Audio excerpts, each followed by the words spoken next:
Welcome to our podcast. I'm Jess. I'm Mandy. And we are drama bonded. And man, I feel like we have another tone shift, but not for the best.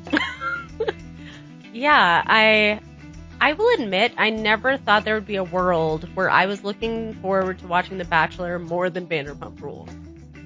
What? Yeah. I mean, that's just true. Like, Vanderpump Rules has always been one of my favorite reality shows.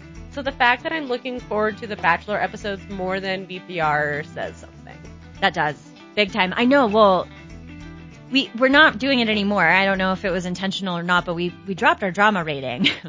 And yeah. What are we even doing? But the thing is, like, Vanderpump Rules previously was like off the scale. Yeah, 11, 12, 13. Yeah. We needed a whole different scale. And The Bachelor, we're lucky, like 5 was risque. Yeah. And now it's still not dramatic, but it's much better. Yeah, I think this season, like, thank goodness that Joey's really been providing such a lovely season, because Vanderpump Rules has been a struggle to get through, and it's not getting better. No, in fact, it gets worse. I think it's getting worse. Well, before we jump into Vanderpump, should we review our candy? Yes.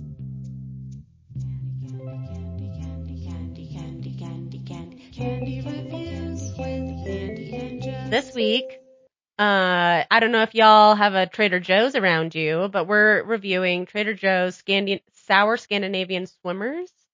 I guess super sour, but I don't think they're super sour. They're not super sour. I would say they're like the equivalent of a Sour Patch Kid. I would say even a little less sour than Sour Patch Kids, because Sour Patch Kids are thin, so the sugar coating to gummy ratio is really big, but these are large gummies. You're right. They're a little meaty. That is my one criticism of these candies. I love the flavor. I love the colors. I love the shapes. I just think they're a little too big. And so it makes them less sour. Yep, I would agree with that. But I actually like that about them, because not super pro sour. I think they're really good. Yeah.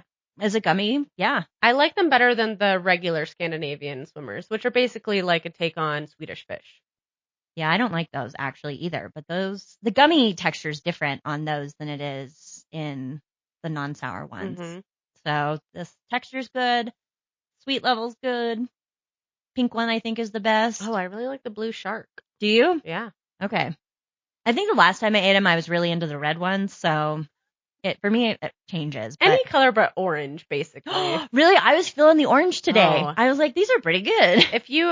I'll fish out the orange. I'll fish them out before you go. Yeah, if you ever want my orange candies, take them. I'll eat them, but it's begrudgingly. Interesting. I feel that way about pink Starburst. Every time I get them, I'm depressed because nope, inferior. Don't want to waste the calories. Pink ones? The pink ones. I know. Saul's horrified. But he gets them, so he's actually the beneficiary of my That's so interesting. Starburst weirdness. I didn't know this. Yeah, not my favorite. I think the pink ones are everyone else's favorites. Yeah. I have to tell you this funny story. One time I came into work, and on the counter, we had Halloween candy, and it was the doubles. Mm-hmm. And somebody had opened all of them. And so they were just random Starburst sitting on the counter. And I'll be honest, I was going to blame a grad student or a faculty member. And I just sort of exclaimed, I'm like, what asshole comes in here and just opens them and takes them? And my dearest colleague was like, I did that. I was looking for the pink ones. I was like, you can't do that. You get what you get. I do agree with you. I think that that's kind of shitty. But it still made me laugh when I was like, okay. At least she wanted the flavor. You wanted the least. Totally. For a second, I was really incredulous. I'm like, if you took the red ones. Yeah. I would say my 2 favorites are pink and yellow, and then red and orange. Okay. I just really like the red, and then everything else is fine. But okay. Well, I just learned so much. There we go. See, yeah. This is why we review candy. Friends for all these years, and you didn't know that I don't like the pink Starburst. I know a lot about your other candy preferences, but that is something I did not know. Well, there we go. All right.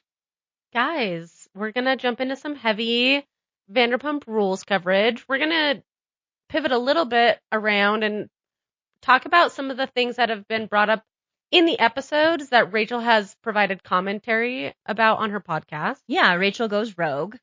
One of the things that I really wanted to touch on after listening to her episode in response to, I believe, episode 3 of Vanderpump Rules was Tom bringing up the Nema podcast.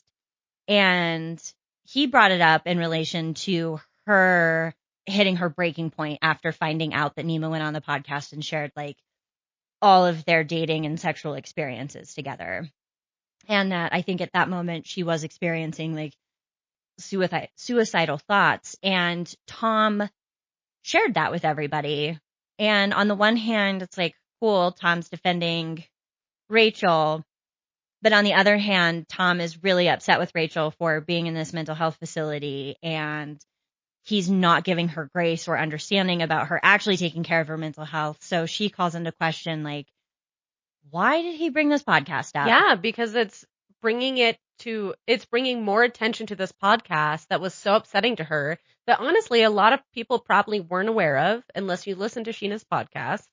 Yeah. I mean, so I went and looked up the podcast and listened to it because I was like, why is this podcast episode so problematic? Right. And so a lot of other people probably did the same thing. So it's really just bringing more attention to something that she was not wanting attention brought to. Especially when she herself admits, like, those were some of her absolute darkest days.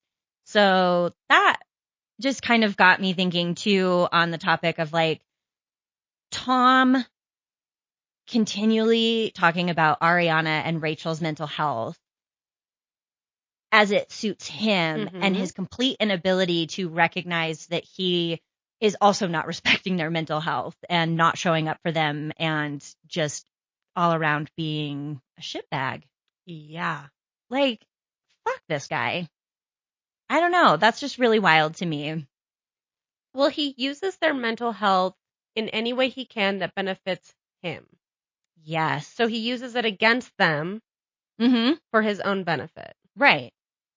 And I guess that sort of leads into this next thing, too, which I guess maybe he learns from the best, was Rachel brought up this hypocrisy of Lisa being so concerned with Tom's mental health. And not hers. And not Rachel's, or seemingly Ariana's. And on top of that, you know, the way that she used Tom's mental health to essentially drive a storyline last week or the week before, where it was last week, where Lisa sat down and talked to Lala and Sheena and sort of put it on them. And it's like Lisa's being really hypocritical in so many ways, like for this show to just be like faced with these real world things happening that are having horrible effects on the people on their show. They are showing a very low level of concern for any of these people's well-being. It's very interesting that, well, I know that in the show it was made to look like Tom Sandoval just showed up to talk to Lisa with flowers. Yeah. But that was like a produced scene. You know, they absolutely definitely planned on shooting that scene. And I know that Lisa had a moment where she was with the women at Tom Tom, but why haven't we gotten a scene where Lisa's checking in on Ariana and we had the scene where Lisa was talking to Lala about the Rachel stuff, but I think it's crazy that she's just saying things like, well, Ariana seems fine, and that there is no effort or time on Lisa's end given to Ariana and Ariana's well-being and Ariana's mental health. It's so obviously one-sided. It's kind of disturbing. It is. I think it's like, it just shows how misogynistic Lisa is in the way that she views things. Tom was the one that did the cheating. Right. And truly, Lisa's a producer on this show. These people work for you. They have worked for you. You have a responsibility to them, especially when you are in a way, like contributing to the problem. You know, you are benefiting off of their misery. You are benefiting off of their trauma. You need to then be invested in making sure that they are okay. And it seems like she's not really down for that. Yeah, and so it's hard not to wonder, is she just always protecting men over women, or is this because she's in business with Sandoval? Like, what's actually going on here? Yeah, it's so fucked. I don't know. Or is it all of it together? Little A. I will say because I'm rewatching the show, there has been a few times where Ariana has like had hard conversations with Lisa, where Lisa has rubbed her the wrong way, and Oh yeah, I remember a few of those. And so there has been times where Ariana and Lisa haven't always gotten along or been on the same page. And so, I do wonder if that's part of it. But bottom line, I feel like in these instances, women support other women. Well, and, Lisa should be reaching out to Rachel to make sure that she's doing okay Yes. because Rachel made Lisa a lot of money. Yes. And well, yeah, and the network didn't offer to pay for any of that. Right? Yeah, no. So I don't know. That's just not great. No. I thought another really interesting thing that Rachel brought up, especially because I know we floated the theory that Tom and Rachel might have started having an affair earlier than we thought, especially because of Tom's insistence on paying so much money for James and her proposal. And she's just like, no. I asked him about that when, after we had started the affair, because I thought, yeah, maybe he was into me then. And he just was worried about storylines during COVID. Yeah. And that connects to some of the other stuff we were talking about earlier about how much of Tom Sandoval's life is planned around creating storylines in the show and having the right conversations in front of cameras. Yes.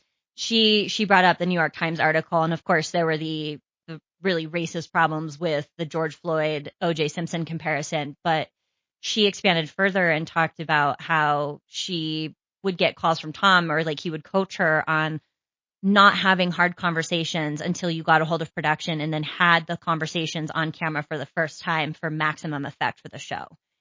And she brought that up because in the article, Tom is talking about really struggling and how he would then have to get in touch with producers, make sure Schwartz was available and like try and produce these things for the show. That's wild. Like that. Even in the midst of everything you're going through, you're not even sure you want to stay alive and you are still doing something. Yeah, you're catering your life, like everything for the sake of the show. Yeah, and like the show, arguably, Tom, is not good for you. You should not be thinking about the show. You need to be thinking about you and your well-being. So it was just alarming, and I do think that this sort of leads us into maybe one of the things, rather than like go scene by scene for this episode, talk about how much they're trying to shove this Tom redemption arc down our throats. I mean, is it really alarming though? Because knowing what we know about Tom Sandoval, Tom has always wanted to be famous. I know, and so the show's probably more than like wants to keep this guy because he is going above and beyond for them. It's also like Tom doesn't really have an identity outside of the show. He is the front man for his own band that he pays for and travels with. And, he does own part of Tom Tom and Schwartz and Sandy's, but all of that stuff is anchored in him having a place on Vanderpump Rules. Yeah. So if Tom isn't on Vanderpump Rules, like where does it go? That's such a good point. Yeah, I don't know. And I guess this is probably the death knell of the show because Tom is just, I don't think he's doing himself or the show any favors. And I don't think the show is doing the fans any favors by doing the things the way they're doing them. Well, I recently listened to a podcast. Actually, Danny Pellegrino was talking about this, about how anytime on Housewives, when the housewives can't shoot scenes together, then anytime there's a divide, that housewife has to go because the show doesn't work if they won't shoot scenes together. Oh, interesting. And so you're really starting to feel how problematic that is in this season, where we're just forcing people to hang out together that aren't actually friends. It's not fun to watch. No, it feels so, it's forced. It's like I am not compelled by any of these people. They're just reality TV stars who are now hanging out together because they want to continue to be reality TV stars. And it's not interesting. And Tom grasping at straws, trying to, shedding tears because someone said hi to him. Ugh. He's really leaning into these storylines and trying to produce these moments that aren't actually there. Yeah, I am maybe I'm the most cold-hearted bitch to ever walk the earth, but I was not moved by Tom Sandoval's tears. Well, yeah. Hard to be. All. I was just like, okay. Because they said hi to you. Get out of here. Yeah, and even we'll get into the episode, but even in these tiny moments of redemption where he finally acknowledges James' feelings, it's still after excuse after excuse after excuse. Yeah. So it's really hard to enjoy the taste of the redemption arc they're shoving down our throats right now because I just I'm not here for it. Well, and it really doesn't feel like anybody else is either. Right. It's so awkward. James being like, well, I gotta go style my hair. That was pretty funny, actually. It was so funny. We all need to go style our hair, James. Yeah, out of here. But like that kind of felt like the theme of this whole Tahoe trip was just everybody sort of dealing with the fact that they have to be around Tom. Yeah, and it's not like we're getting the band back together. It's like, fuck, like the band is broken and nobody really wants to play together anymore, and the magic's gone, and we're just like sitting in front of a lake. That was the episode, right? Like, I don't know. They get there, Sheena and Brock. I guess we can talk about that. Yeah, let's talk about the episode. Woo, Sheena and Brock. I think the fight at the swimsuit store was interesting. I think you understood a little bit more of Brock's side of things, even though maybe it wasn't the right time or place for them to be talking about it. Yeah. The poor sales associate was like, I gotta go do my hair. It is interesting how much of it seems to stem from Sheena's mom. Dude, yeah, I thought that was really telling. We got a little more insight, and Sheena did admit it. When Brock brought that up, that Sheena was feeling insecure because of things her mom said, I was just like, I don't know, hearing it from Brock. Haven't really heard this from Sheena, but Sheena confirmed that in the after show. And I was like, oh, okay. And it probably would be really trying to have a really, really opinionated mother-in-law around. Your wife's got OCD. That's a lot. Yeah, if you're constantly worried that you're not doing something right, and then someone's kind of validating that you're not doing something right, like that's a bad feedback loop. Oh, mommy issues to the max. And yeah. Like, I think I really felt for Sheena with all of that. I think being a mom is incredibly hard because it's a role that so many women assume. And yet, realistically, nobody's an expert because you've got like a sample size of 1 or 2, maybe at most like 6 or 7. But like that's a small sample size. That doesn't make you a parenting expert. And yet, I think so many opinions and ideas get forced onto moms, whether they want them or not. And that I fucking can't imagine that. That's gotta suck. And then for it to come from your mom, I'm sure there's layers there of that not feeling good for many reasons. Yeah, and it's interesting that she's, at least as we are seeing on the show, maybe this has changed now, but she's not really open to building trust with an external, like a nanny that comes into their house. When I know like so many instances where people, like nannies become like family, right? Absolutely. And so I wonder if, I'm hoping that Sheena becomes more open to that and building that relationship and trust with someone else, because I think that could be really good for not only Summer Moon, but for her relationship with Brock. And it could also maybe it could help Sheena a lot not having that dynamic with her mom. Yes. And that can really, and improve your relationship with your mom, which allows you to, there's so many layers to that. And I think that it would be good for Sheena to get to that spot. And so in that sense, you sort of see Brock's desperation a little bit, even if it comes out. And I guess we're attributing that it's for good reasons, but like it does make a little sense why he's really struggling with it, even if he doesn't struggle with it in the best ways. Yeah. Who knows how long they've been having these conversations, and maybe we're catching it at the end of the patience rope. I don't know. For sure. I'm sure. I would hope they've had like healthier conversations than the one we're seeing about it. But it is, I can see both sides. Yeah, for sure. That would be hard. I'm lucky. I was about to say I wouldn't like my mother-in-law, but like I would, but also I can understand in those situations you wouldn't want your mother-in-law just sort of like around every day giving her unsolicited opinion on parenting. There's no way that if Joe and I had children that would fly. No, but also Sheena did come from her mom, and Miss Sheena, feeling like she's got to insert herself into things. Not surprised either that this is her mom, like, whew. Yeah, that's a tricky situation. It just is. And I feel like that's the only other storyline we have. It really is. I thought a couple scenes were very cringy. The wall smashing. Okay, I wanted to talk about that. Okay, let's talk about the wall smashing. Well, was it Schwartz that went first and said he was sad about being single and 40? Yeah. And everybody was like, oh. I don't remember. Was there any other notable ones aside from Tom's? No. So Tom takes the hammer and all of a sudden starts passive aggressively, and then maybe not even more so just aggressively calling people out like Lala, James Kennedy, Worm with a mustache. yeah, and like bringing up all this shit. And then when they sit down for dinner, Lisa's like, someone say something nice about Tom. After everybody had just like stood there shuffling their feet, being like, if Tom would just like fucking take accountability. Oh my God. I hated that. It's never ending. Oh, but I forgot. There was one notable one. Oh, okay. Sheena screaming, restraining order! Yes, you're right. I can't believe I forgot that. Me too. As soon as we moved on, I was like, wait. Stupid. I hate that. Sheena, okay, girlfriend. Classic Sheena.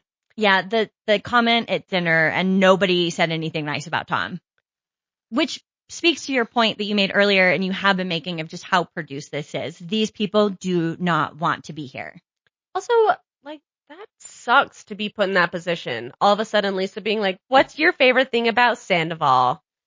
That's toxic positivity. That is like, we're going to sweep it under the rug. It doesn't matter. All the horrible things that were done, you're just going to get over it because we want to be nice. Yeah, be nice to Tom. Tom's struggling, so everyone be his friend. Nope. Oh And my God. the more that we talk about this, it's got to be a mix of several things for Lisa. But I think Tom being such a kiss ass on this show and like really pushing the storylines and being willing to do the most. Of course, Lisa wants him on the show and, for him to continue. The affair made her tons of money. She's in business with him. Like, Lisa's livelihood and that huge house and all the dogs she gets depend on Tom Sandoval. Yeah. They don't, but like she's richer for him. So, I hated that. I didn't like the scene of Tom laying on the rock. I just thought that because we were going to Tahoe, I thought this episode would be more fun. In the infamous words of Kyle, like, summer should be fun. I don't know. I don't know why I thought that. I guess I was just hoping for something positive. Yeah. And I'm not saying that everyone should be friends with Sandoval. So again, like, it's hard because I don't necessarily want everything to be brushed under the rug and everyone to be friends.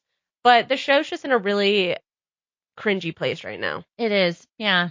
And people are being real. Like, nobody really wants to be there chilling and having a good time. No, not at all. And I think it's just realistically a hard setting to watch. Yeah, you're feeding off of their discomfort. I feel it too. Oh my gosh, when Sandoval asked Brock to take a selfie, and Brock was just like, oh yeah, that was awkward, right? So awkward. And then he's like, I don't ever take selfies. Goes to Tom Sandoval's Instagram. Does Tom take selfies? Because that also sort of feels like, not to defend Tom Sandoval, but like that feels like something that would come out of my mouth just to like make up the fact that I did something stupid. What did you think about Tom Sandoval's conversation with James? I don't know. I do appreciate that James called him out on, like, if you really wanted this to work out, you should have left Ariana. That's what sticks out to me too. And Tom's response, you don't know what it's like, man. Yeah, it's easy for everyone to say that. Yeah, and it's like, but Tom, that is literally the answer. You are spineless. That was hard because you're a shitbag. Not like, that's still what you should have done. James wasn't even coming down on him for the relationship with Raquel. He was coming down on him for the affair. I've got to hand it to James, unless he's like, and I mean, I know he and Allie really, he admitted they got into a really large argument about it. But from what we've seen, I kind of get the sense that like James really is hurt by Tom Sandoval and Tom Sandoval alone, and not that it was Rachel. Like, that adds to it because that only layers the like betrayal of Tom. Mm-hmm. But like James does seem genuinely hurt by Tom and not really all that upset that it was Rachel, even though that is part of it. Well, and I think after rewatching the episodes, Tom is the only one in James's corner for the majority of the show. And so it kind of makes sense in the breakdown of James's friendships with people on the show. Yeah. Like, Tom Sandoval has been a more loyal friend to James than Lala. Yeah. And so that's not saying nothing. No, it's not. And so it does. I feel for James trying to have these conversations, and it's Tom Sandoval. And I think he's learning the hard way as he grows up that that's not the kind of person you want in your life. Yeah. And I'm glad that he's I'm glad James isn't taking what Tom is saying too seriously. Yeah. Well, you guys, I wish we had funner things to say. Yeah. But that's it. Kind of where we're at. Yeah, we've got maybe 5 more episodes. Also, I felt like the episode ended and I was like, wait, what? I know, you were like, it's going to get going. It's going to get going. It's over. Like nothing happened. Yeah. Well, I mean, normally Vanderpump Rules usually has 18 episodes. Right? They've had less in the later seasons. They've ended up being 11 or 12. Okay. So we're probably halfway through. Yeah. Okay. I don't know. They don't have a lot other than, I don't know. This episode, I know I told you this already, but it was so choppy.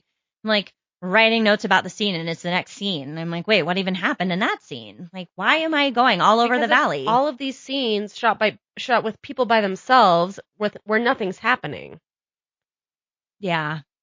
Oh, let's talk about Ariana being on the phone with someone talking about the furniture. Oh, yeah. Yeah, so part of the hang up is, I guess they've bought all of this furniture together and there's custom pieces and artwork and it's how do you divide all of that up? Is someone buying someone out?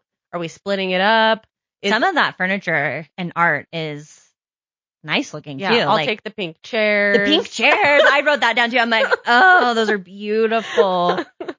I also love the Lego portrait of Ariana and Tom, and I love that she would maybe have it redone with just herself. She should.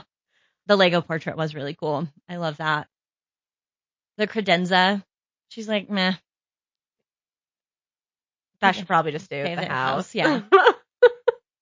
I don't know. It's messy, guys. It's not fun to watch. Yeah. Here we are. So should we talk about The Bachelor?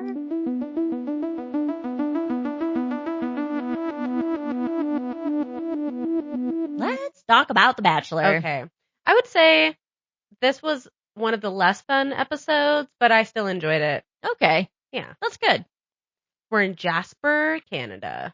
Beautiful. Yeah, Man. that's just outside of Banff, I think. That makes sense. That's kind of what it looks like. Yeah, incredible scenery. For sure. Our first one-on-one was with Daisy. And can I just tell you, I think this date is my dream date.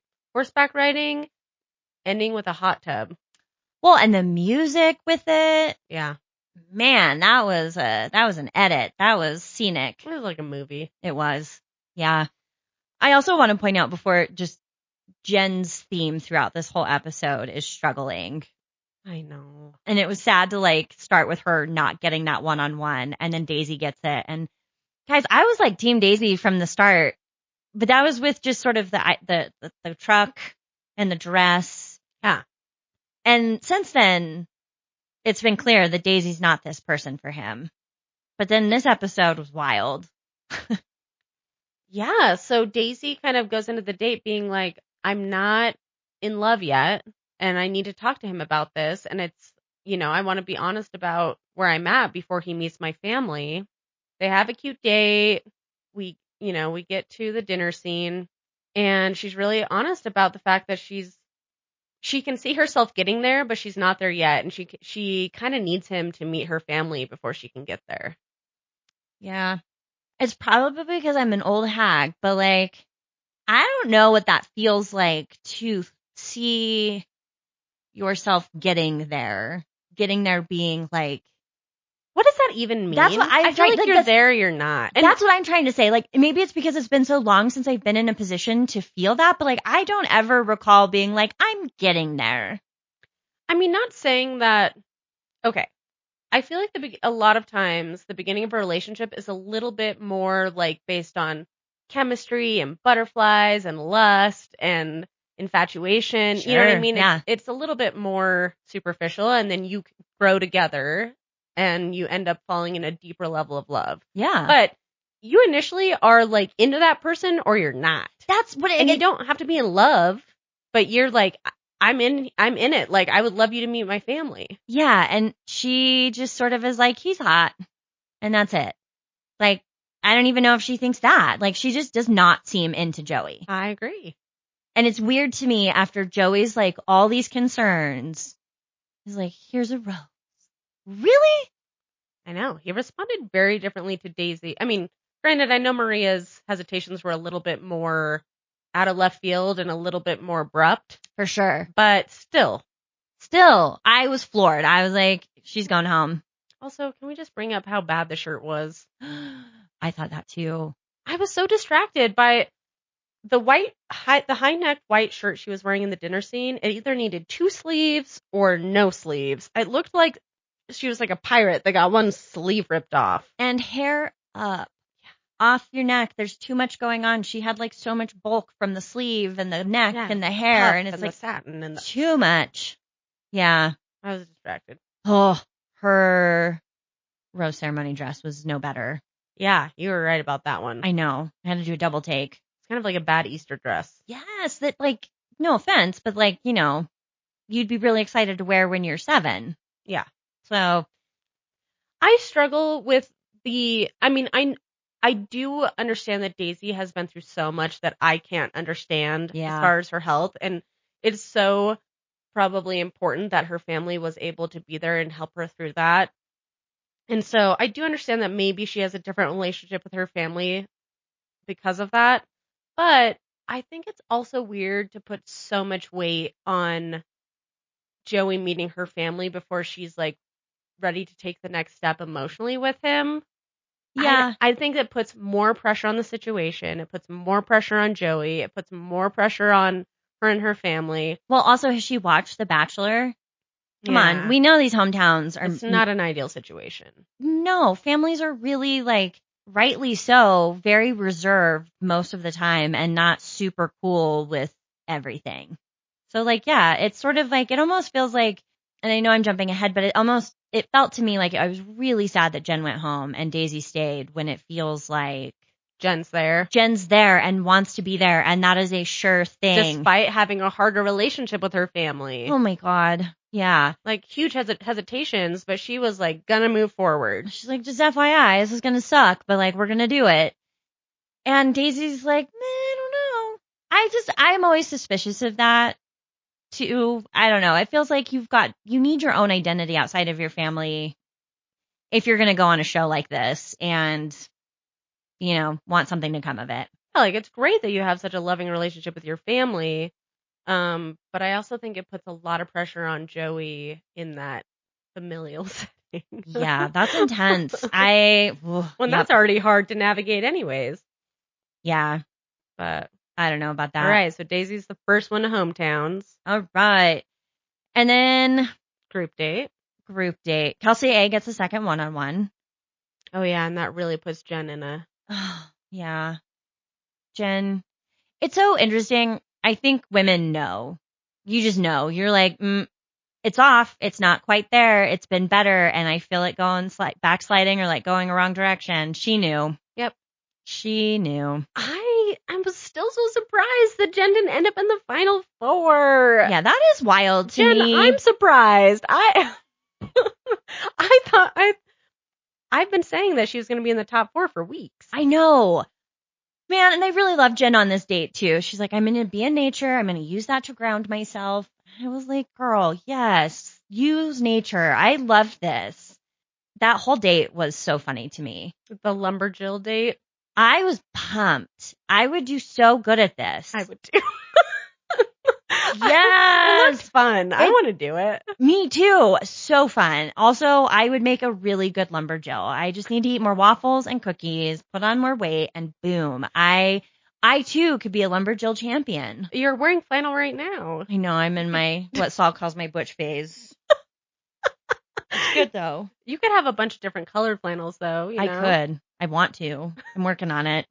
Yeah, that date was cool. I'm here for that. Maria struggled. She just crumbled.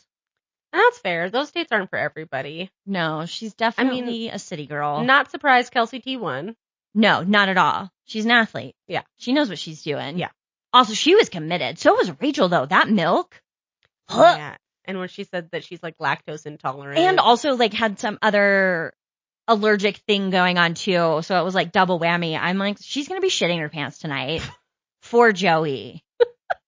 Thank God he kept her. I guess it's good she made it to the top 4. Yes. Because, man, if he sent her home when she knowingly gave herself diarrhea, like, yeah, it'd be rough. Fuck you, Joey.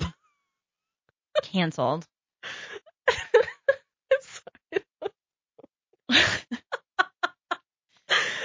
Well, good thing that Joey's not canceled. Joey's not canceled. Oh, okay. Yeah. Loved that. Was there any notable conversations after the date part of the date? So that's where she talks to Jen, and Jen is like, hey, this is what meeting my family's going to look like. It's not going to be easy. Kelsey T also brought that up, like her dad doesn't know where she's at. Yeah.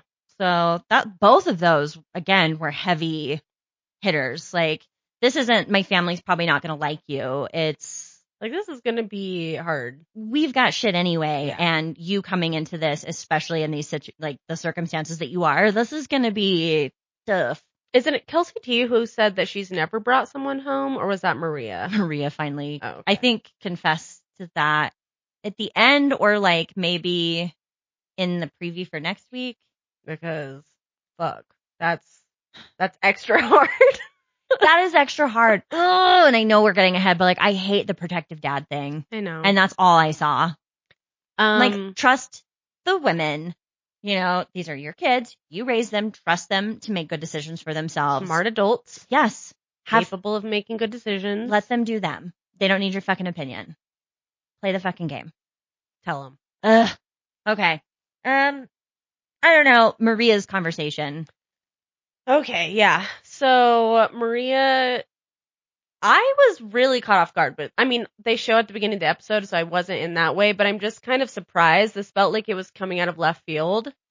I do understand Maria's insecurities, but honestly, I felt like the timing on her part was very poorly planned. Well, I think just to kind of like give it some perspective, at least how I viewed it, Maria really struggled with that date. She was crumbling. She already felt kind of dumb, I think, and probably really anxious, knowing that this was for a hometown rose. Mm-hmm. And then I think seeing Jen go up and kiss Joey and have that moment, it was just, she was incapable of separating that from feeling bad about that date and the pressure of all of it. And she just snapped. Yeah, and she also said that she thinks a lot out loud. And so I think all of her insecurities just came like tumbling out. Well, sure. And I also think that there is probably a level of comfort with Joey, and in her mind, especially if you're panicked, under normal circumstances, you would go talk to the person you're dating about this. However, when that person is the Bachelor and you're on national television, you should not do that. And so I think it was a really thoughtless move on her part to also not realize that like that wasn't the avenue for this. Also, when he has repeatedly voiced his insecurities of not being met, where he's at emotionally, or having someone that doesn't have the capacity to show up for him the way he wants to show up for them. And so, you know, Joey's about to hand out a hometown rose, and she says like, I don't know if I can keep going, which is obviously triggering one of his biggest insecurities. And so we see Joey kind of just start shutting down. Yeah, instantaneously his eyes were like, done. Yeah, and I'm like, oh God. I know that look from Saul when I start rambling about something that he does not want to talk about. Yeah. Like, it's over. It was very visibly obvious that Joey he didn't know what to do with that information. Yeah. And I think that she was putting it out there to get validation that she needed to move forward. And Joey was just like, well, I don't know how to go forward now. If that's how you feel, then like, what are we doing here? And I do think that in the end, he was able to bring up his past experiences with Charity and how he had to work through that. Yeah. And how that was hard, but he's stronger because of it and all of that. And so I feel like he was able to pull himself out of it enough to understand how she was feeling. Well, he even admitted in one of the ITMs, like, she's not wrong. Yeah. Like this is asking a lot. And I think, again, I love that you're right. He's got such good awareness around that. He had good awareness around Jess. Like, he also recognizes how absurd it is that he's on The Bachelor and that this is what's happening. And that it was hard for his family. Yeah. Like, he did talk about that. And it's also true that he chose to go on The Bachelor, and it is The Bachelor. So, like, you gotta kind of also play the game. You're here. And so, that was rough. Maria really got a lot of shit sort of on the internet that I was seeing about being toxic for that. And it doesn't read toxic to me. I don't think it was toxic. I think it was maybe a little manipulative, but I don't even think it was intentionally manipulative. I think that in that moment, she just needed validation, and she was just kind of like vomiting out whatever she could. Throwing shit at the wall to get the validation she needed to move forward. For sure. Yeah. That's how I view that too. So, woof. I honestly was, as much as I love Maria, after that conversation, I was a little surprised she got a rose. Me too. See, twice now. Like, so, well, except, I don't know. He is really into Maria. Maria still makes more sense to me than Daisy. Yeah. I'm like, what are we doing with Daisy? Maria, he's into her. Despite her, like, up and down, back and forth, like, all around, like, she's hard to follow. She is. I'm not even going to kiss you tonight. And then she kisses him. He's like, he's got emotional whiplash. Yeah, he does. I do. Woo. Okay, so then we have our last one-on-one date with Kelsey A. How are you feeling about Kelsey A? I mean, he's really, really into her. So into her. I think she's cute. I think she has moments of charm. I don't really get it beyond that. Really? Yeah.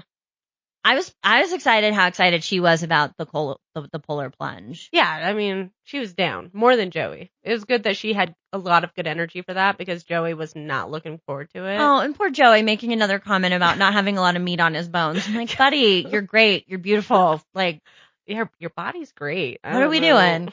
Yeah. That's fair. They just seem to have really good chemistry. Like, I'm with you. It's not like visible, but like it also at the same time, they're just so into each other. I think he's the most attracted to her. Okay. He has been. He seemed kind of bamboozled with her. Yeah. Like from the moment she got out of that car. So. And she is stunning. I mean, her hair, beautiful smile. Like, I think she's a babe. I just don't know, like, beyond looks, I don't really know what it is about Kelsey A. Yeah, she's playing her cards close to her chest. Yeah. I think she's like a little bit more reserved. Mm-hmm. But in a way, isn't that kind of good? Because it's like maybe she's a normie. And she I don't know, like maybe Joey can kind of sense that too and is like, this is a person who we can just like do basic bitch life with and this will be really good. Joey has suggested that in his real life, he is more reserved and he is more low key. And so maybe he needs someone that's a little bit more Kelsey A energy. Yeah. It's not necessarily you want the opposite of you if you really are down to be more chill. Yeah. So maybe they would be good. Yeah. I don't know. What do you think about the top 4? How the fuck did Rachel get there? Yeah. He and Rachel seem to have like a really tender friendship, and I believe that he does care for her. Yes.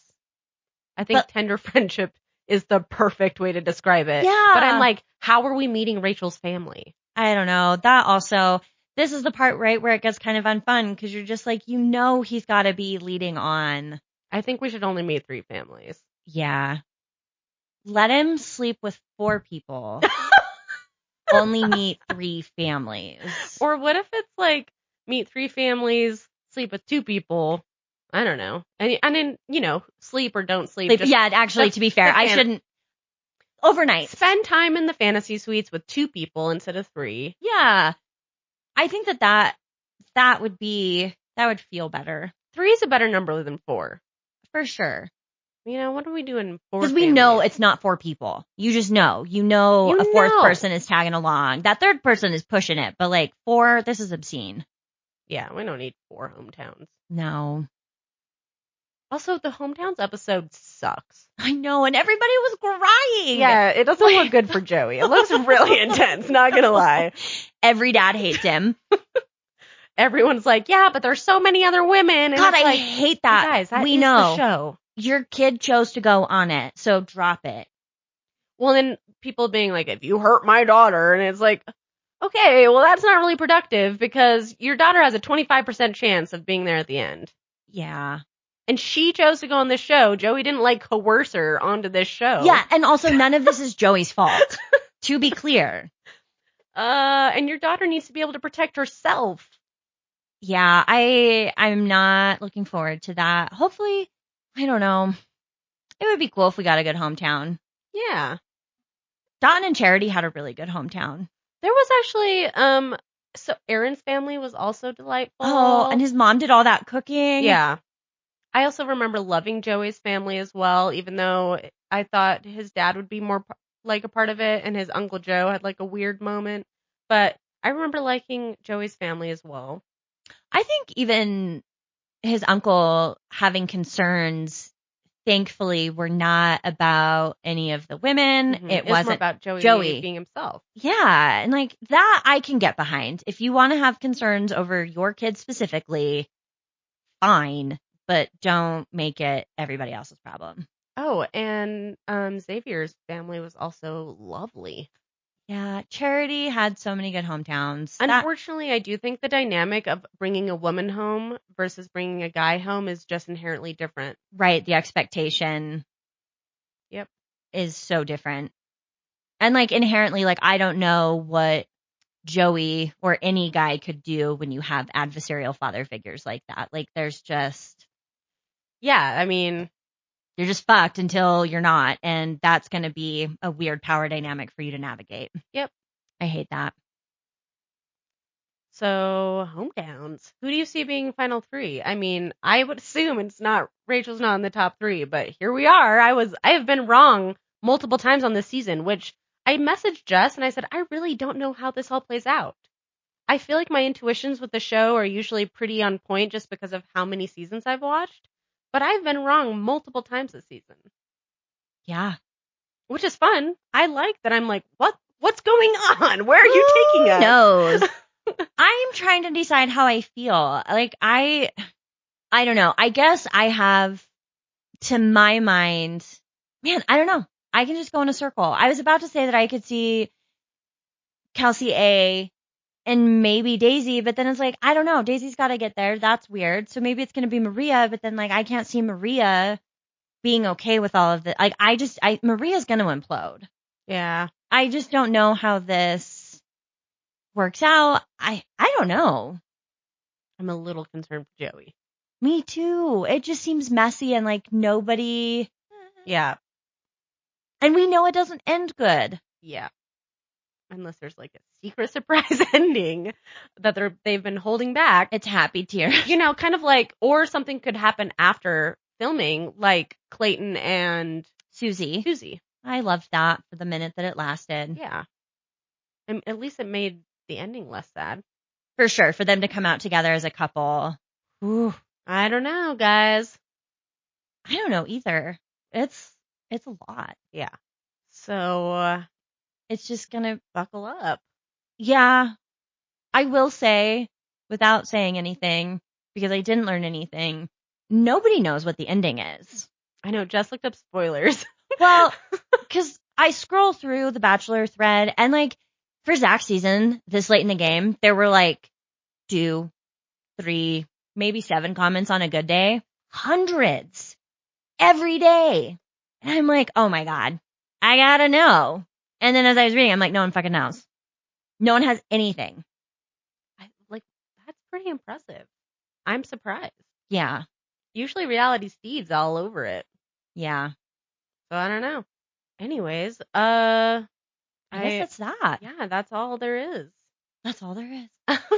I'm sorry that our episode this week was a little bit of a downer. I know, man. I feel that way too. I feel good, but that was not happy, cheerful. Yeah. But maybe, maybe next week will be better. Anyways, thank you for listening. Please rate, write us a review if you want. Good or bad. Thanks so much for everything. Yeah, we're so grateful to have you listening. Okay, bye. Bye. Drama Bonded is produced and hosted by Jessica Brumbaugh and Mandy Booth. Our production manager and editor is Solomon Brumbaugh. Our theme music is by Joe Waters. You can find more of his music streaming on the EP Jupiter Daywatch. Graphic designer is Pigeon House.